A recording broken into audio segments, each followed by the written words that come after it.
All right, we are back here after a dramatic five-game ALDS win for the Yankees as they move on in the postseason, take on the Houston Astros ALCS starting tonight. Joining me today to break it all down here, one of the most prominent voices on Yankee Twitter, good friend of the podcast, Dan Federico is back. Dan, how are you? Mike, what's going on, man? How you doing? Pretty good. Thanks for hopping on. I mean, you were at Game 5 earlier today, so, I mean, how exciting was it to be there and see all this play out? Of course, man, no problem.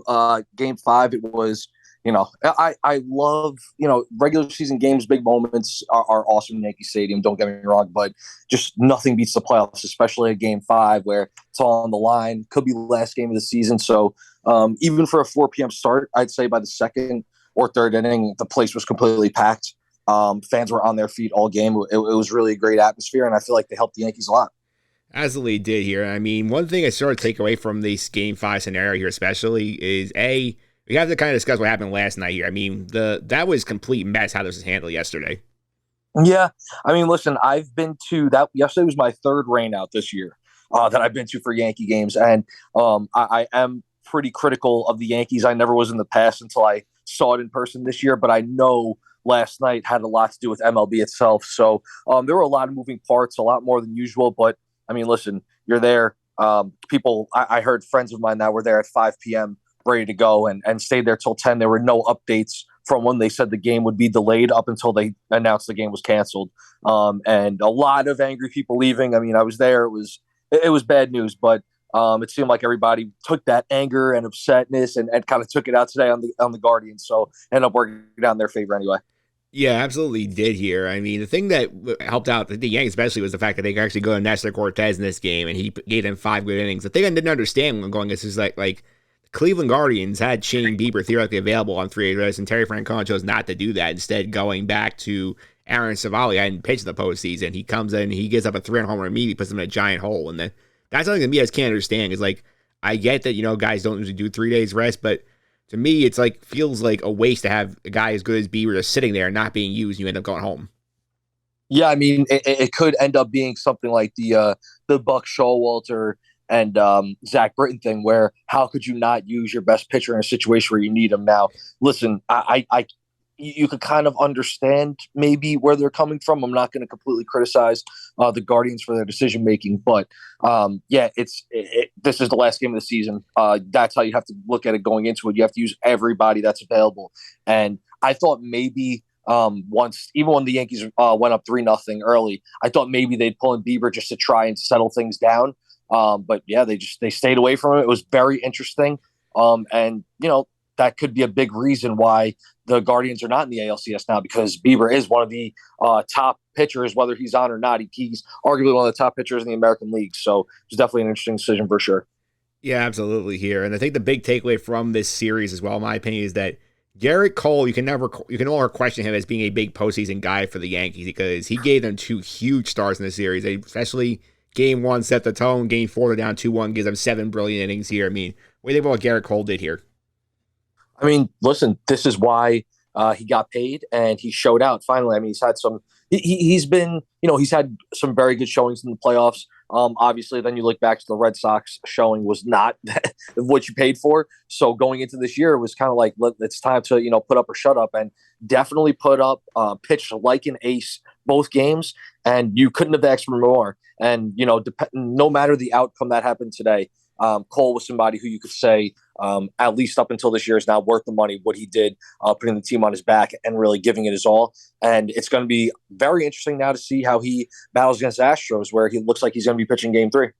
Yeah, game 3 potentially available for a short rest on game 7. So talk about that in a bit here. I also want to talk a little bit about the bullpen management Aaron Boone had, because that's a big question we had going into the playoffs. Is like, how many guys do you trust in this bullpen? Listen, the answer is about 4, where it's Loizaga, Lou Trevino, Wandy Peralta pitches every day now, and Clay Holmes. And I feel like, obviously those 4 got big outs, but I feel like the way Boone handled that bullpen was very questionable, especially the whole Clay Holmes not available in game 3 fiasco, which clearly I feel like led to the loss at the end. Yeah, I mean, and it seemed like there was a disconnect not only with Boone making decisions, but obviously in the clubhouse with the comments that both Holmes and Luis Severino came out with after that game.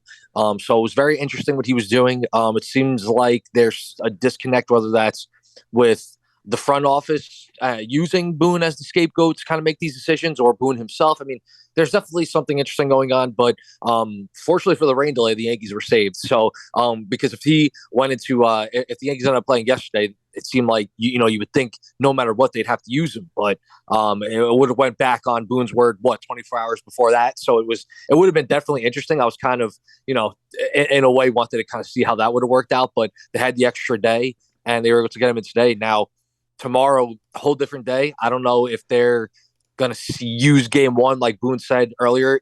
Holmes was only ready in case of emergency, and I feel like at this time of year, every game is the emergency. So it's gonna be interesting to see how they do this. So tomorrow's going to be interesting, man. There's a lot of questions. Obviously, the Yankees flying in now. Obviously, a new roster is going to be made. Seems like there's going to be some new names there. So yeah, it's going to be very telling. But back to the bullpen. I mean, yeah, Boone's been interesting, but fortunately for the Yankees, especially today, he pressed all the right buttons. Yes, I was just here considering like what the situation was with the shortstop scenario here, because IKF had some big errors, big defensive mistakes. Like in game 3, he gets benched for 4. It starts on the bench for 5. They're having to go in because Aaron Hicks gets hurt here. I mean, like, do you think like maybe this could consider like the special spot? Maybe you bring Oswald Peraza onto the playoff roster, especially if Hicks is not available for this next series. A part of me would love to see that, and it's something that I think would be beneficial. I mean, I think the Yankees, once they called up Peraza in August, he should have just been playing every day. And I give him a sink or swim, see what you got. I mean, you see so many teams around the league, whether it's the Guardians today or the Braves, where they just throw in a rookie and kind of see what they have and give them a chance. I thought this summer, towards the end in August, like I said, was the perfect time to showcase Peraza, especially when they're struggling. You get somebody young in there and try and bring some life to the team. So with that being said, I just can't see it. I don't think they're going to give him the chance. It seems pretty clear where they stand, at least this year, on Peraza. And it was something where, okay, listen, he had a great season in the minors and we'll give him a look, but he's not going to get any extended playing time. The bench is still going to be interesting, like you said, with Hicks now out. And I saw the announcement that he's out for the remainder of the playoffs. So there's going to be moves to be made. But unfortunately, I don't see it being Peraza.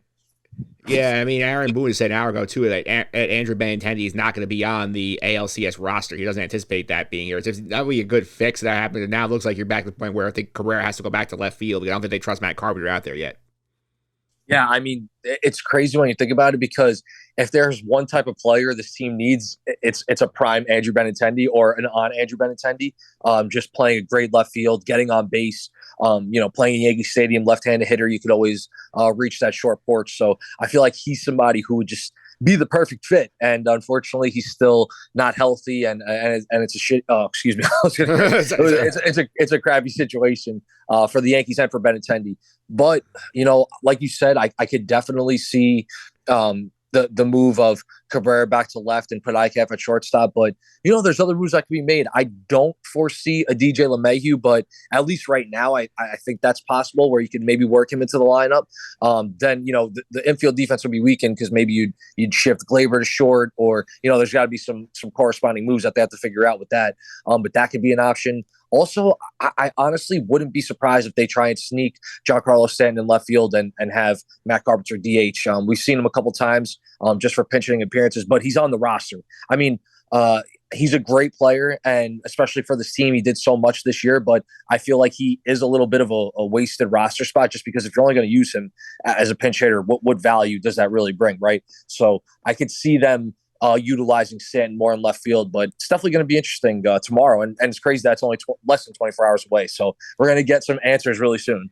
Yeah, absolutely. I feel like in terms of the scheduling situation itself, I feel like no team, they got screwed more in this round than the Yankees did with the whole lockout compressed schedule, where they decided to split the games, get 1 and 2 to try and make sure they had TV games on Thursday. They get the rain out, they get the second rain out. Both of us wouldn't avoid if you did the traditional schedule here. I mean, how does this hurt the Yankees right now in terms of like not having the off day and having basically go straight to Houston for game 1 tomorrow, playing for like 3 out of 4. Houston sitting on their couch on Saturday. Yeah, I mean, listen, it was a crappy situation. The circumstances around the weather and things, they were out of their control. But at the same time, I'm always a believer in. I always lean towards the team that's still playing instead of the team that gets the long layoff, because that team is still rolling, they're coming off a high of winning the playoffs today, the first round, and it's very interesting in that regard. But I mean, turning it around in what like I said, less than 24 hours. They're probably going to get there after midnight. It's definitely going to be interesting, but the Yankees are going to be ready to go. They're a battle-tested team. A lot of this roster has been with this team for a while, so they know what they're getting into, and it's going to be very interesting. But the turnaround is definitely quick, and the scheduling was definitely questionable in the ALDS. Absolutely was here. And let's get to some of the keys here against the Astros here. Starting with this rotation, because obviously now we have another scheduling situation where there's no second travel day between games 5 and 6 if necessary. So right now, it's like it's 1-2, then there's the off day, and they play 3 to 7 in a row here. And right now, it looks like it's lined up Jason Taillon game 1, Severino game 2. Like, I think this impacts the rotation here with the rest of the way without that second off day. Yeah, I think again with these off days, it's very interesting to see how they're going to do it. But obviously, Taillon is going to get the ball day one. He has to at this point, simply because of how things fell. But after Sevy and Cole, I think we're going to get Nestor game 4, and then they're kind of going to try their best. I know you said the off days. I can't think it off the top of my head, but I could see them trying to possibly go back to a 3-man rotation. But it's good that they have Taillon at least working, so he's ready to go if needed. And even if it's to give you 3-4 innings, you can kind of piece the rest together with the bullpen. But kudos to the starting pitching. I mean, listen, they both outside of Cole, obviously, like we mentioned, but Severino pitched pretty well. Nestor pitched brilliant today. I think they could have got another inning, even maybe 2 out of him today. So they're really riding a good wave heading into this ALCS. And it's one of those things where for the first time in a while, the starting pitching is something I'm not worried about as we advance into the playoffs. Yeah, the thing I worry about more with them is more the bullpen, considering how thin they are and having only one off day in this series. I mean, Wandy Peralta needs the rubber arm, wants to go every day, but like when you only really have 4 guys you can trust in there, it's very hard to try and manage series with that little off time. Yeah, and you know what? The fortunate thing for the Yankees, it looks like they're getting could be getting Rob Marinaccio back, and possibly Frankie Montas, who I would say at this point I can't imagine him getting into a starting role. But giving them a couple innings out of the bullpen could be beneficial, especially if you're seeing somebody like Taillon or even Cortez, who's on a short leash, and they go 3 innings, and then you need somebody to pick up the bulk. So that could be an interesting add. But those 2 guys, especially Rob Marinaccio, he was trusted all season long when he was healthy. So he would be a definite big pickup for the bullpen, and Montas could hopefully help out, and that'll add something which adds to the 4 that you mentioned that have been used pretty hard over the ALDS. Absolutely here. And we talked about, we've danced around this a little bit in terms of like potential roster changes. It sounds like the guys that really are on the mix here is basically Marinaccio, DJ LeMahieu, and Frankie Montas. So it doesn't seem like that Hicks is definitely going to be off the roster. We're not going to get Benintendi back here. Like, what do you think about what they could do here, sort of tweak things? Yeah, I mean, I think adding Marinaccio is something that would be interesting, and I could totally see it just because, like I said before, he's been trusted all season long, and he's somebody who the Yankees have relied on. So I could see him getting a spot. And then the DJ thing is interesting because he's been on record saying that he's having issues, and it's with hitting, not with playing defense. So listen, the Yankees didn't have the best offensive showing, but they have enough players, especially if you have somebody like a Bader or a Trevino who could kind of step up at the bottom of the lineup, and Ozzie Cabrera, things like that. So I feel like the way they can figure things out now, it seems like there's a little more length at the top. So I think they're going in well. I think the only major change could be that DJ. Like I said, I don't see as Oswald Peraza as much as I would like to. I just don't imagine that happening. And yeah, I'm pretty sure unless it's a Stanton to left field, Carpenter to DH, Ozzie Cabrera to shortstop move, I think we'll have the same lineup where we'll probably see IKF back at shortstop and Ozzie in left field.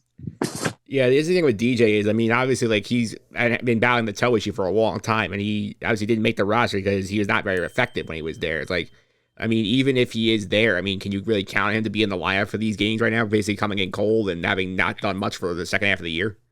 Yeah, exactly. That's another problem. It's not only like he just happened to go out with an injury. He was struggling mightily, and it just seemed like he couldn't get anything going with that foot.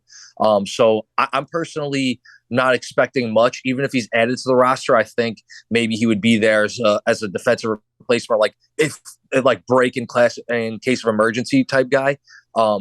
Which is unfortunate for the Yankees because since he came to New York, he's been one of the most steady productive players over that span. So the Yankees could definitely use him again to lengthen that lineup, but I'm not personally expecting much from him.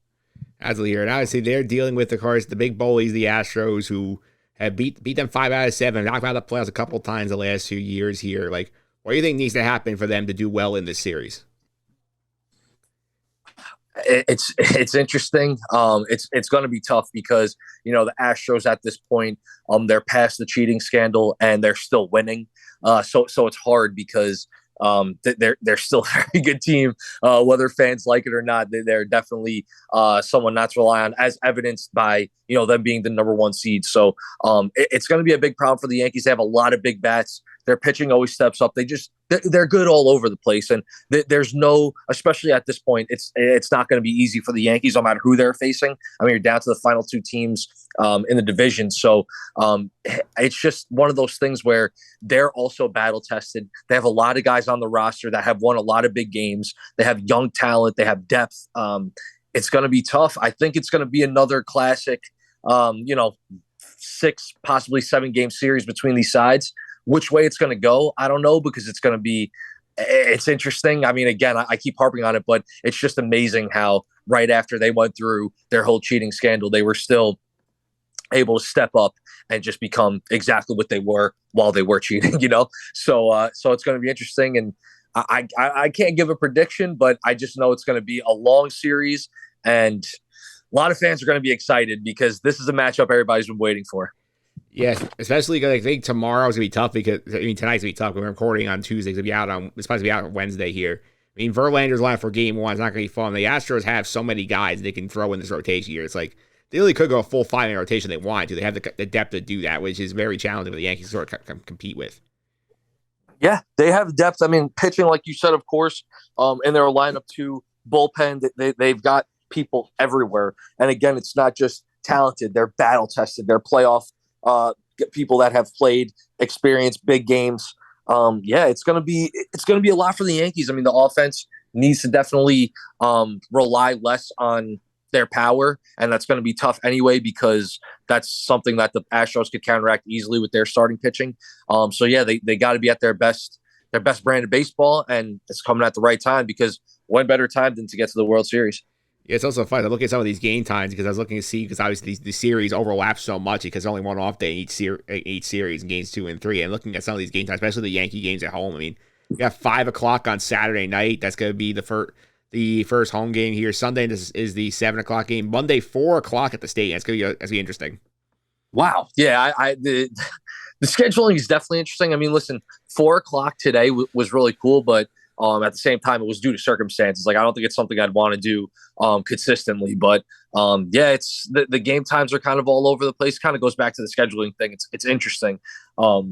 It's just one of those things where a lot of games on top of each other, a lot of random times, and it's just that time of year where everybody's they got the collective mindset where they got their eyes on the prize. They know what they're doing. So I don't think it'll phase anybody, but it is definitely interesting hearing like all these different times and just not used to it. Used to prime time playoff games, and it seems like that's not happening with the ALCS. No, especially, I mean, I think it's also part of the factors that they're on TBS, not Fox, because I think if Fox had it, would be getting the 8 o'clock slot every single night, regardless of the fact that the Padres are in this thing. Definitely. Yeah, I agree. Absolutely, Dan. Thanks all the time. Really appreciate it. Before I let you go, I'll be follow you on social media. Keep up with some of the stuff you're up to. Of course, man. You guys always just follow me at Dan J. Federico on Twitter. I'm always active, tweeting about the Yankees and other stuff, and hopefully some writing stuff coming along the way. So just stay tuned to Twitter for all the updates. That's where I'm at now. Absolutely, Dan. Thanks for all the time. Really appreciate it. Of course, Mike. Pleasure as always. Thank you, brother.